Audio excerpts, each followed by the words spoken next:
তে ভেবেছিল ছেলেটি চমকে যাবে, কিন্তু না, সে চমকে উঠল না। তার মুখের ভাব ভঙ্গিমায় এমন আহামরি কোনো পার্থক্য পেল না, যেন এমনটাই ঘটবে সে জানতো। ছেলেটি তের দিকে তাকালো। মিস, সামনে এসে দাঁড়িয়ে আছেন কেন?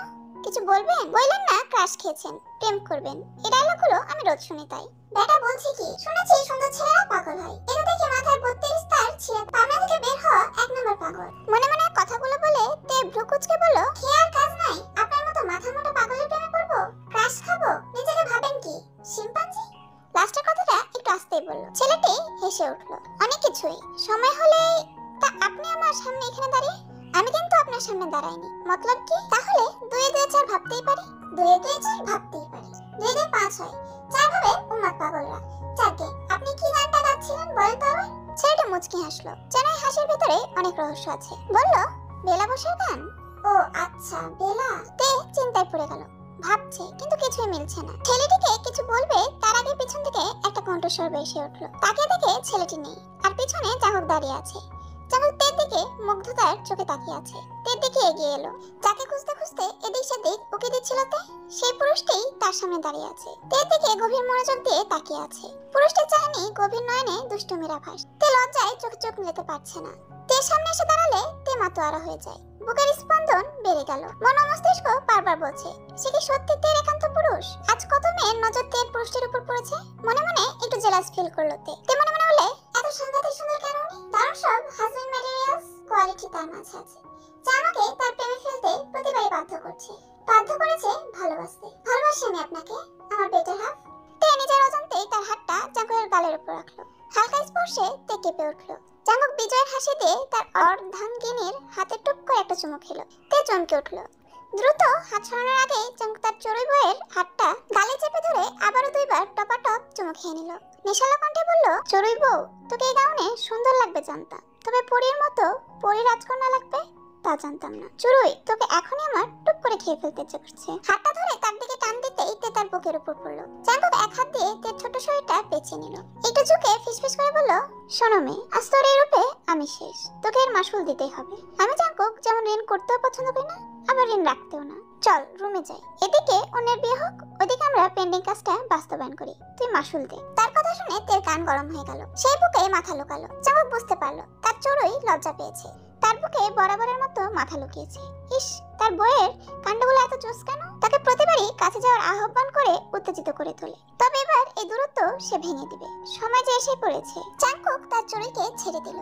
সেকেন্ড 5 পরেই তের হাতটা শক্ত করে ধরে বলল, চড়ুই, আমি আজ যা যা করবো আর বলবো আমার সাথে সাই দিবি, কোনো প্রশ্ন করবি না, ঠিক আছে কলিজা? তে মাথা নাড়িয়ে সাই দিল। চল, সময় এসে গেছে। তে বুঝলো জাঙ্কুক নিশ্চয়ই কোনো প্ল্যান করেছে, তাই কথা বলছে। এদিকে একজোড়া হিংস্র চোখদ্বয় জাঙ্কুক তের দিকে তাকিয়েছিল। এতক্ষণ ঘটে যাওয়া ঘটনার একমাত্র সাক্ষী সে, জীবন্ত সাক্ষী। এতক্ষণ দাঁতে দাঁত চেপে হাত মুষ্টিবদ্ধ করে রেখেছিল। খুবই ক্ষিপ্রতা প্রকাশ করলো। মোবাইলটা বের করে কিছু একটা বলল। বলেই বাঁকা হেসে বলল, সময় ঘনিয়ে এসেছে, ক্রস লাইন পার করে ফেলেছে, রেড ফ্ল্যাগ, রেড সিগন্যাল। বলেই উচ্চস্বরে হেসে উঠলো। তে জাঙ্কুকের হাত ধরে তেকে নিয়ে স্টেজে উঠলো। তে ভাবছিল জাঙ্কুক রোজার নতুন বরকে কংগ্রেস জানাবে, কিন্তু তের ধারণা কবে আর ঠিক হয়। আজও হলো না, বরং উল্টো ঘটলো। Attention please. তার কণ্ঠ শুনে সবাই তার দিকে তাকালো। জনসম্মুখে আজ আরেকটা দম্পতিকে সাক্ষী রাখতে চাই, সবাইকে জানাতে চাই। আমি আশা করব আমার কথায় কেউ বিপরীত মত প্রকাশ করবেন না। বাবা মা, চাচা চাচি, তোমাদেরকে সবাইকে বলছি, যদি এটা আরেকটু পেছানোর মতো, তবে আমার আর তর্স হয়েছে না। বয়স তো কম হলো না, আর কতকাল কোলবারের সঙ্গ দিবে? সিঙ্গেল লাইফ জোর করে দাবি জানাচ্ছে মিঙ্গেল হতে। তাই হঠাৎ জাঙ্কুক তের সামনে হাঁটু গেড়ে বসে একটা রিং এগিয়ে দিয়ে বলল, আজ কি নিজ সম্মতিতে আমাকে বিয়ে করবে চড়ুই? তহনে তহনে প্রতি রাতে আমি তোর অভাবে পড়ছি। ভিটামিন বউয়ের অভাব আমার। বিয়ে তো হয়েও বউ নাই। জোর গলায় দাবি জানাচ্ছি, বউ চাই। আমার এক হালি বাচ্চার মা হবি? জাঙ্কুকের এই স্টাইলে প্রপোজ করাটা সুন্দর ছিল, চমলক্ষ। তার কথায় ইয়াং জেনারেশনে হাসির বন্যা বয়ে যাচ্ছে, আর বড়রা হা করে তাকিয়ে আছে। এতক্ষণে আরে মনে মনে আল্লাহকে স্মরণ করেছে, তার এই ঠোঁটকাটা বেহায়া ছেলের হাত থেকে রক্ষা পাওয়ার জন্য। এই যাত্রায় বড়রা তাদের ইজ্জত জাঙ্কুকের হাত থেকে বাঁচানোর জন্য রাজি হয়ে গেল। সবাই যেহেতু রাজি, তের মন মস্তিষ্ক দুই রাজি। তেও লজ্জামাখা কণ্ঠে হ্যাঁ বোধক ইশারা জানালো। জাঙ্কুক আর তে দুজনেই রাজি। তাছাড়া বাড়ির সবাই চান তারা যেন জীবনটা এবার একসঙ্গে গুছিয়ে নেয়। 3 কবুলে কাগজে কলমে আজ থেকে সারা জীবনের জন্য প্রকাশ্যেই তে জাঙ্কুকের নামে দ্বিতীয়বার আবদ্ধ হয়ে গেল। জাঙ্কুকের মন বাগানের আবদ্ধ চড়ুই। বিয়ের পর সবাই তাদের কংগ্রেস জানাচ্ছে। তে লজ্জায় মাথা উঁচু করতে পারছে না। এমন লজ্জায় পড়তে হতো তাকে জানলে লুকিয়ে বিয়েটাকেই সবাইকে জানিয়ে দিত তে। জাঙ্কুকের বিয়ের কথা এতক্ষণে লাইভ টেলিকাস্ট হয়ে গেছে। একজন এমপির বিয়ে, তাও ইয়াং জেনারেশনের আইডল। সবকিছু ভালোই চলছিল। হঠাৎ করে ড্রয়িং রুমে লাইটটা বন্ধ হয়ে যায়। এর মধ্যে জাঙ্কুক থেকে তার বুকের সাথে মিশিয়ে নিল। জাঙ্কুক হো করে হেসে উঠল, জোর গলায় বলল, ইস বেচারা। জিয়ান জাঙ্কুকের বইয়ের উপর নজর। এরকম করে যে সামনে এসেই পড়বি তা আমি জানতাম। জিয়ান জাঙ্কুকের প্ল্যান কখনোই ড্রপ হয় না। ভালোই করেছিস, বড্ড দেখতে ইচ্ছে করছে তোকে। আমার নামে রেজিস্টার করা জিনিস ছুঁয়ে দেখেছিলি, হাতটা কেটে এই কুত্তাদেরকে খাওয়াতে হবে তো। শিট, খুব তো থ্রেট দিয়েছিলি। এখন তোর চোখের সামনে দ্বিতীয়বার বিয়েটা সেরেছি যে। হুট করে অপর পাশ থেকে সেই চিরচেনা কণ্ঠস্বর ভেসে উঠল, জাঙ্কুক। জিয়ন জাঙ্কুক খুব চালাক, চতুর লোক। আমি আন্ডার এস্টিমেট করে ফেলেছি। যে ছেলেটা অল্প বয়সে রাজনৈতিক রংমহলে দাপট খাটিয়ে চলে, তাকে একটু হালকা নেওয়াটা উচিত হয়নি। আচ্ছা ঠিক আছে, খেলোয়াড় তাকড়া না হলে খেলা জমে না। জাঙ্কুক, মাসুল গোনার সময় এসেছে। বড্ড ভয়ঙ্কর সাহস আমার, প্রমাণ না হয় একেবারেই তুই। বলেই হেসে উঠল। হাসি থামে আবারও বলে উঠল, বেলা। তে কেঁপে উঠল। জাঙ্কুক আরো শক্ত করে জড়িয়ে ধরল। বেলা শুনছো? সময়টি কি পেরিয়ে গেছে? না, পেরিয়ে যায়নি। যতদিন আমি আছি ততদিন এই সময়টা থাকবে। তুমি হাজার বাচ্চার মা হয়ে গেলেও আমার সেই প্রিয়সী থাকবে, আর আমি তোমার পিছু। তুমি চাও আর না চাও, অজান্তেই তোমাকে দিয়েছি আমার মনে ঠাই। বলে আবারও উচ্চস্বরে হেসে উঠল। পরক্ষণেই গুনগুনে গান ধরল। তার কণ্ঠটা হাওয়ায় মিলে যেতেই ড্রয়িং রুমে আলো জ্বলে উঠল। সবার মাঝেই পিনপন নিরাপত্তা। তে বাবা দাদারা সহ বড়রা এক প্রকার ভয় পেয়ে গেছে। জাঙ্কুকের হাতের বাঁধন আলগা হলো। তে জাঙ্কুকে ছেড়ে একটু দূরে দাঁড়ালো। আশেপাশে তাকাচ্ছে। তে খুঁজছে, কিন্তু কাকে? অজানা রহস্যময় এক মানবকে, যার কণ্ঠস্বর পর্যন্তই তে সীমাবদ্ধ। হঠাৎ করে ঠাস করে একটা শব্দ হলো। পুরো চেহারামহল কম্পমান হলো। শব্দটা শেষ হতে না হতেই সিঙ্গেলের মাঝে আরো একবার শব্দটা পুনরাবৃত্তি ঘটলো। এটা গুলির শব্দ। তে জাঙ্কুকের দিকে তাকালো। মুহূর্তেই তের মাথা চক্কর দিয়ে উঠলো। জাঙ্কুক ভাইয়া বলে চিৎকার করে উঠলো। তে চিৎকারে সবাই দৌড়ে এগিয়ে এলো। জাঙ্কুকের বুক বরাবর একটা গুলি, আরেকটা হাতের বাহু বরাবর লেগেছে। তে তাকে জড়িয়ে ধরে আছে। চোখের সামনে জীবন সঙ্গীর এমন করুণ কিছু দেখে তে স্থির হয়ে থমকে গেছে। ওদিকে একজন মধ্যবয়স্ক পুরুষ গুলিটা করেছে। গুলিটা করেই সে উচ্চ স্বরে আনন্দের হাসি দিল। চিৎকার করে বলল, আজ 4.5 বছর পর আমি আমার প্রতিশোধ নিয়ে নিয়েছি বাপজান। আমি প্রতিশোধ নিয়েছি বাপজান। তুই শান্তি পাইছিস দেখছিস?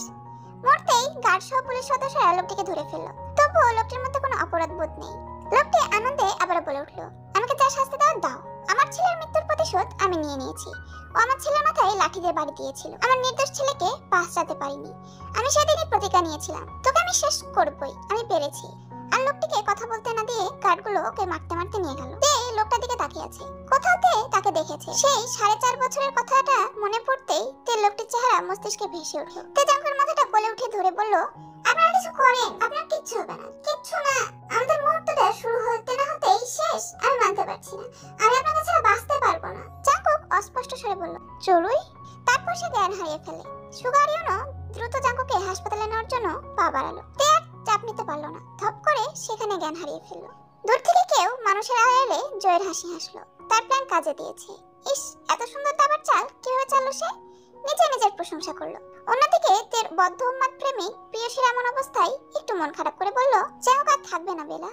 জাঙ্কুকের নাম তোমার মন বাগান থেকে মুছে ফেলতে আসছি আমি। বেলা, আমাদের সময়টা আসতে চলেছে। বেলা শুনছো?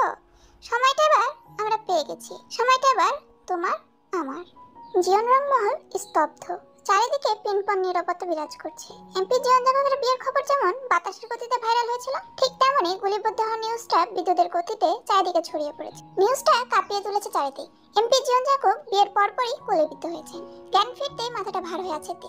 সেকেন্ড 10 পরে একটু আগের ঘটনা স্মৃতি হিসেবে ভেসে উঠলো। জাঙ্কুক ভাইয়া বলেই ডুকরে কেঁদে উঠলো। সবাইকে জিজ্ঞেস করতেই জাঙ্কুককে হাসপাতালে নিয়ে গেছে। তে ওই অবস্থাতে উঠে দাঁড়ালো। উদ্দেশ্য হাসপাতালে যাবে। তে নিজেকে পাগল পাগল লাগছে। বুক ভারী হয়ে আসছে, খালি খালি লাগছে। খুব মূল্যবান জিনিস হারিয়ে গেছে। তে পা বাড়াতেই তার মাথাকে ধরলো। বলল, কোথায় যাচ্ছিস? তে ধীম কণ্ঠে বলল, জাঙ্কুক ভাইয়ার কাছে। সে আমাকে ডাকছে, তোমরা শুনতে পাচ্ছ না? তার ভীষণ কষ্ট হচ্ছে, আমার বুকটা ফেটে যাচ্ছে। তের মা তাকে জড়িয়ে ধরলো। তে এমন করে না, একটু শান্ত হ মা, আমরা সবাই যাচ্ছি হাসপাতালে। তে চিৎকার করে উঠলো, তুমি পাগল হয়ে গেছো মা? আমার বুক খালি খালি লাগছে, আমার চারিদিকে শুধু অন্ধকার লাগছে মা। আমার দম বন্ধ হয়ে আসছে, নিঃশ্বাস নিতে কষ্ট হচ্ছে। জাঙ্কুক ভাইয়ের কিছু হলে আমি পাগল হয়ে যাবো, আমি মরে যাবো। আর কথা বাড়ালো না। তার এখন জাঙ্কুকের কাছে যেতে হবে। তে কোনো মতে চোখের পানি মুছে দরজার দিকে দৌড় লাগালো। হাসপাতালে পৌঁছে তের বুকটা কেঁপে উঠলো। ইস, এই গুলিটা তার বুকে লাগলে কি হতো? আজ তার জন্য জাঙ্কুকের এই অবস্থা। করিডোরে আসতেই দেখে সুগা দরজা হেলান দিয়ে দাঁড়িয়ে আছে। তে দৌড়ে তার কাছে গেল। ভাইয়া বলে ডুকরে কেঁদে উঠে বলল, তার কি অবস্থা ভাইয়া? সুগা তেকে তার বুকে জড়িয়ে নিল। তেকে শক্ত করে ধরে সেও কান্না করে দিল। সবাই ওটির সামনে অপেক্ষা করছে। মাথা চিরা দোয়া দরুদ পড়ছে। কিন্তু এবার বেহুশ হয়ে গিয়েছিল। সবাই অস্থির, চোখে জল। দীর্ঘ আধ ঘন্টা পর ডক্টররা রুম থেকে বের হলো। এগিয়ে যেতে তারা জানালো ভয়ের কোনো কারণ নেই, বিপদ থেকে রক্ষা পেয়েছে। তার ভাগ্যটা অনেক ভালো। গুলিটা ব্ল্যাঙ্ক পয়েন্ট রেঞ্জ থেকে করা হয় নাই, হার্টে লাগেনি। হার্ট থেকে 2 থেকে 3 ইঞ্চি নিচে লেগেছে, তাই বড় বিপদের হাত থেকে বেঁচে গেছে। কালকে সবাই দেখতে পারবে। আজ তাকে টোটালি অবজারভেশনে রাখা হবে। ডাক্তারের কথা যেন বুক থেকে পাথর নেমে গেল। তে এগিয়ে গিয়ে বলল, আমি একবার তাকে একটু দেখতে চাই ডাক্তার, প্লিজ। বলেই কান্না করে দিল। আগে রুমে শিফট করে নি, তারপর কিন্তু অনলি 5 মিনিটসের জন্য। রাত প্রায় 11:30টার দিকে জাঙ্গুকে কেবিনে শিফট করা হলো। সুগা জোর করেই বাড়ির বড়দের পাঠিয়ে দিয়েছে। টিকে যেতে বলেছিল কিন্তু তার মন সায় দেয়নি। এর মধ্যে একজন আশা এসে বলল,